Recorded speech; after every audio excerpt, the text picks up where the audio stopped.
but I gotta really try to take as many calculated steps and risk at the shortest amount of time. And hopefully, with all that data, hopefully it will pan out and become good.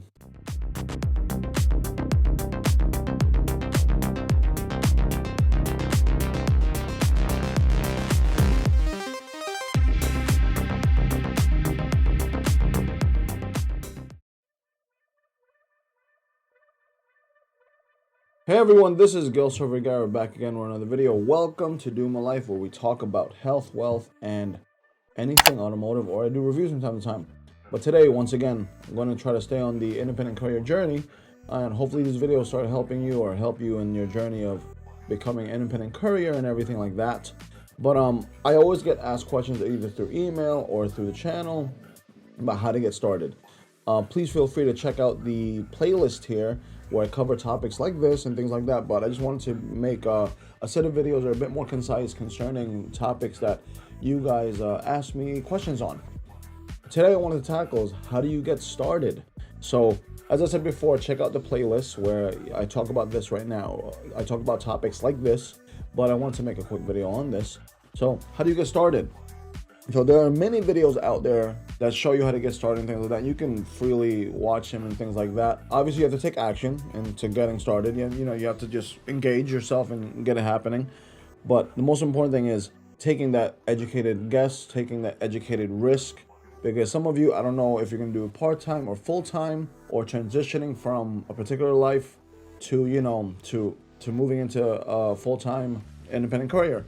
Yesterday, I was training a gentleman at my job, and he told me he was a mechanic for about 10 years, got really fed up with what he was dealing with as a mechanic, and he took this as an option. I asked him why, because he didn't have to deal with customers per se.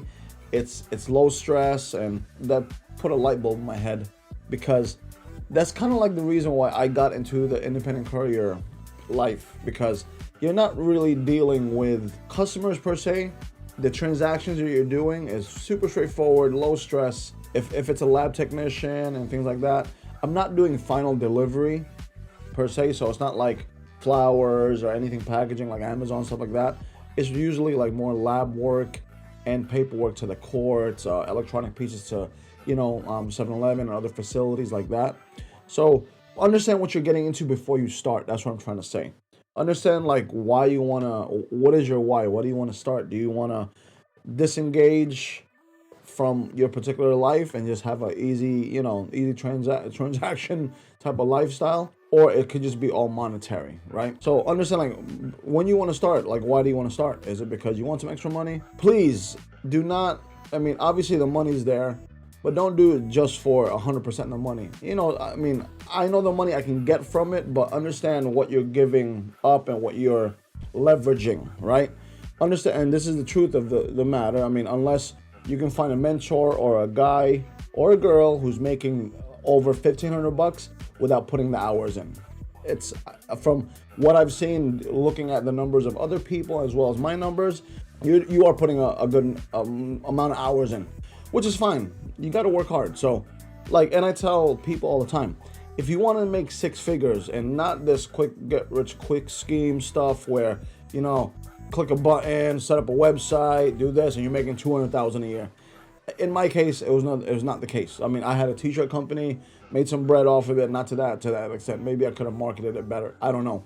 But from what I know, what I have seen throughout my life with different stages and meeting different people, it's not easy making 100,000, whether it's leveraging a lot of time for education to get this money and or putting a lot of time, just time to get this money, right? Whether it be vocational trades or anything like that. There's one thing that, my dad always told me or taught me was that it's okay not to, he understood that I didn't want to go to college per se. I did go to college, but I didn't really want to do it. But he said, it's totally fine, but understand this. With that degree, you might not work with your body physically that hard to get this figure of 6 figures or whatever.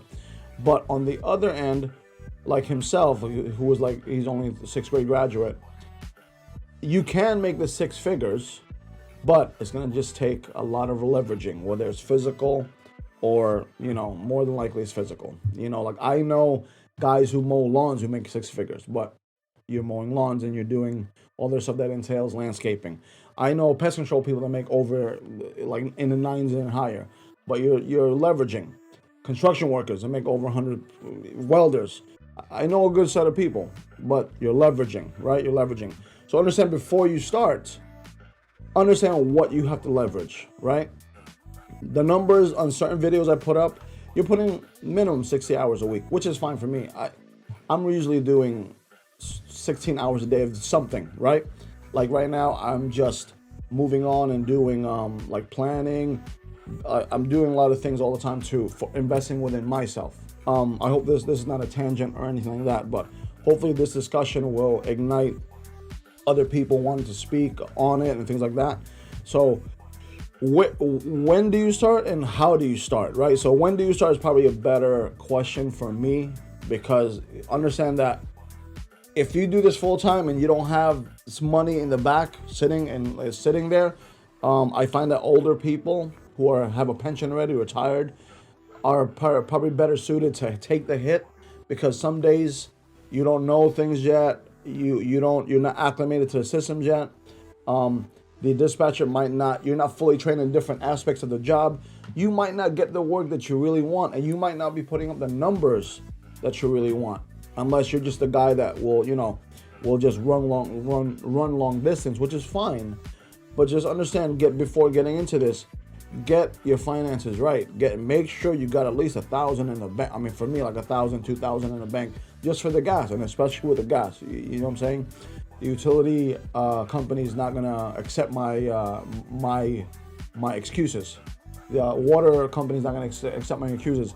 The bank's not gonna accept my excuses. So like, oh, I'm sorry, I had a bad month. And that's one thing I hate. Comment on below. I hate owing people money because I feel like they have something over me. So it's I obviously I have consumer debt. I'll be real honest with you. I have real consumer debt, and I just wish, trying to find that break to pay everything down, do slowly and stuff like that. But it's not easy, man. It's not easy. Like, especially in my 40s now. I have bills, obligations, investments. I've been putting money away into Vanguards and ETFs just to keep it there. I keep it like a note, like a car payment, so it's there. Been doing it for years. I have a lot of obligations that I'm tossing up, so I have to a great degree, take as many calculated risks as I can. Not like when I was in my 20s, where it's just like, yeah, X amount of thousands here, just do that. Yeah, I'm a bit fearful to that extent at this point in my life. Who is this? So those are things that you have to consider before starting, like things you have to really consider before starting.